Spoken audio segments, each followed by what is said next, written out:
Debbie Smallwood's come in today. Thanks for coming in. She's agreed to come and tell us about her recent diagnosis, which I think was from 2010, you said. Yes. How was the breast cancer picked up in your case?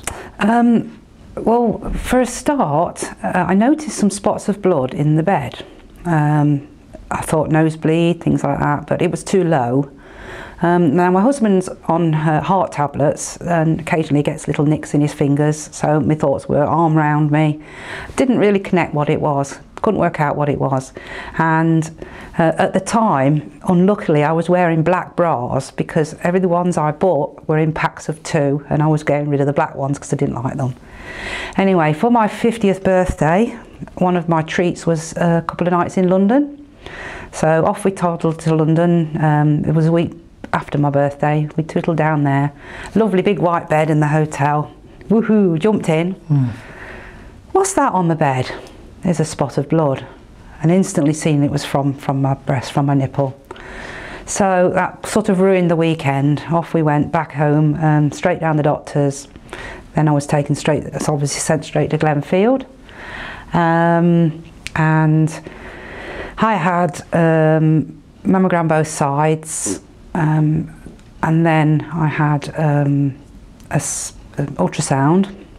They said they couldn't really see anything, but there was dark areas that they thought was calcification or something like that. So they thought a biopsy would be ideal. So I went back for the biopsy. All through this, being Mrs. Positive, thinking cysts, something I can deal with. Anyway, the appointment was to go back for the results.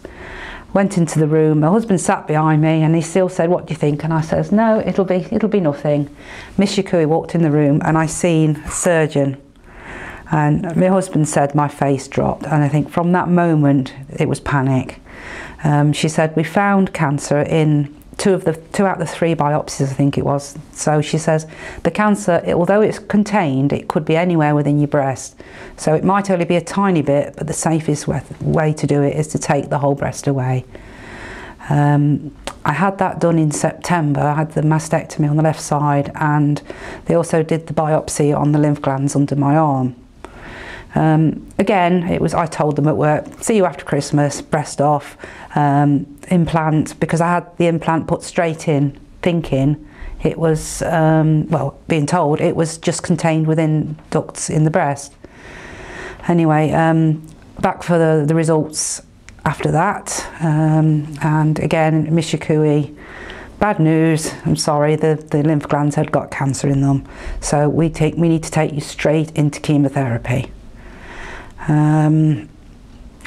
Horrible sensation then, thinking this is getting worse and worse. Mrs. Positive, down a bit. Anyway, off I trundled into the chemo. Horrible. I had FEC-T, which was 3 of the FEC, which is the red stuff. That's the one that makes you sick. Although I was very sick with the first dose. So sick, in fact, I couldn't even take my anti-sickness tablets because they were making me sick. I had to go down to the GP and get an injection in the end.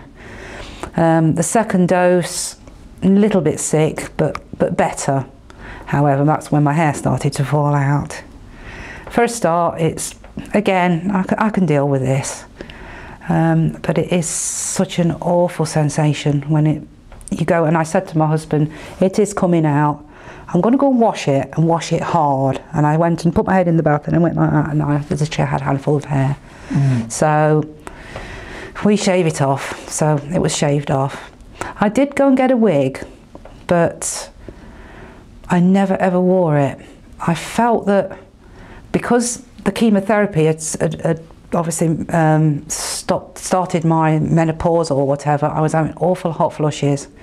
Now, you can wear a hat out and take it off, and that makes people go, ooh, she's got no hair, but it's bearable. But I think that I would probably frighten people if I had to take my wig off because I was hot. And the hot flushes were that bad, I literally had to take everything off down to a t-shirt, even in the winter. So I just left myself with a bald head, and I lived with that. Anyway, the 3 FECs were finished, and then I went on the Taxotere, I think it's called.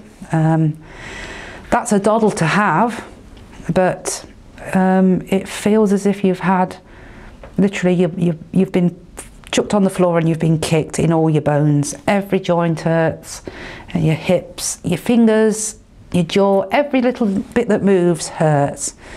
I don't think there's anything they give you for it. I think it's just something you live with.